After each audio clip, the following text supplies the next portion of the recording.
Hello everyone, welcome to important questions. Previous year questions को आज हम कंटिन्यू करेंगे। First question, two very long straight and insulated wires are kept at 90 degree angle from each other in x y plane as shown in the figure.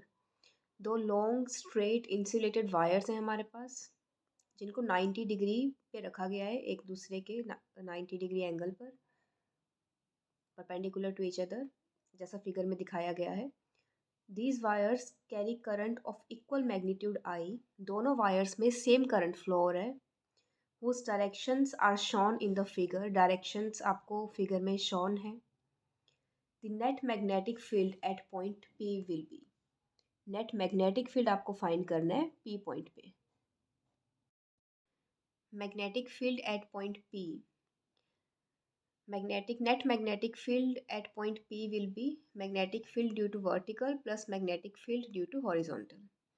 अब magnetic field due to long wire क्या होता है, mu naught I by 2 pi D.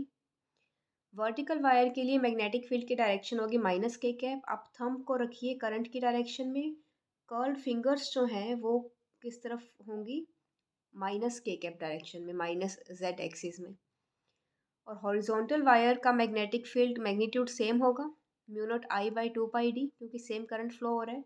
और direction क्या होगी, again आप thumb को रखिए करंट की डायरेक्शन में, और फिंगर्स जो हैं वो आउटवर्ड डायरेक्शन में दिखेंगी आपको, और वो डायरेक्शन है प्लस के कैप। मैग्नीट्यूड सेम है, अपोजिट डायरेक्शन है, तो नेट मैग्नेटिक फील्ड हो जाएगा 0। Question 5 centimetre into 2.5 centimetre with 100 turns carrying a current of 3 ampere in a clockwise direction।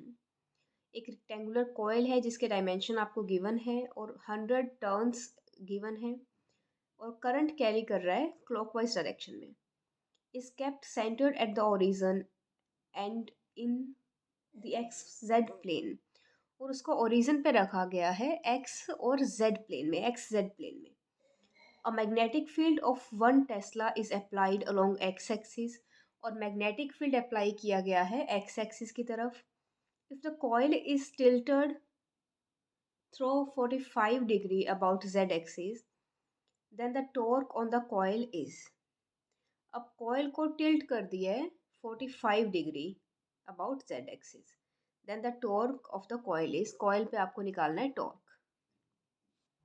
देखिए जो एंगल होगा मैग्नेटिक फील्ड और कॉइल के बीच का, इनिशियली देखो प्लेन हमारे पास ये है, ठीक है, ये एक्स एक्सिस कंसीडर करेंगे, थंब डायरेक्शन जो है ये एक्स एक्सिस दिखा रहा है, और ये डायरेक्शन है ये जेड है।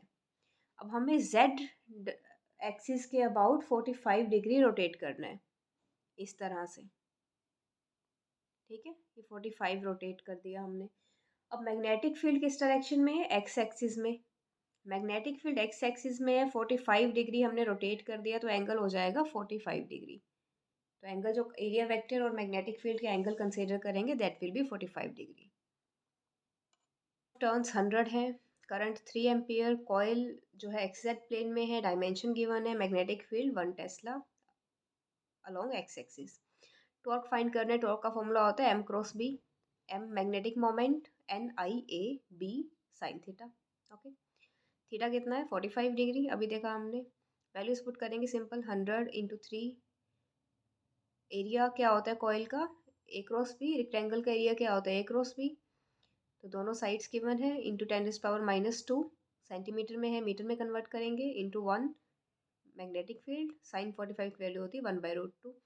आप जब इसे कैलकुलेट करेंगे then you will get 0.27 newton metre.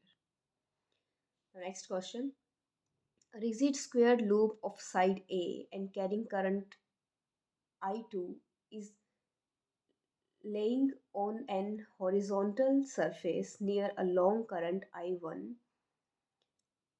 carrying wire in the same plane as shown in the figure।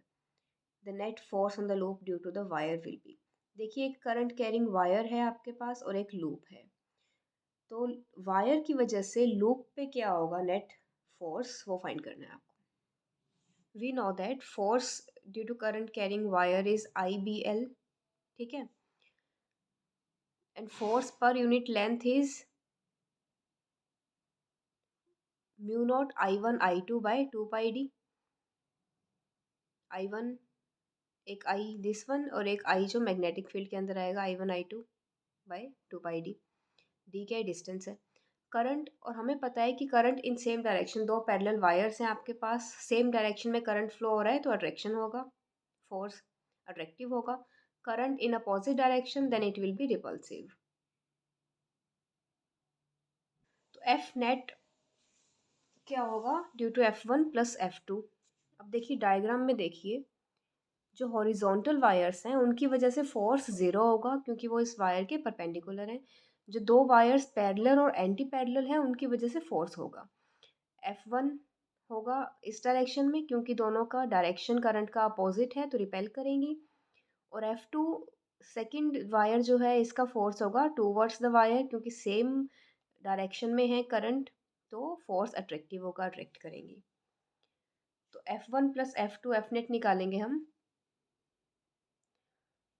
Mu naught I1 I2 by 2 π a, distance first wire का इस वायर से a डिस्टेंस है और इसकी डायरेक्शन है I cap. Second mu naught I1 I2 2 π 2a, अब distance हो जाएगा a प्लस a 2a और डायरेक्शन है माइनस आई कैप।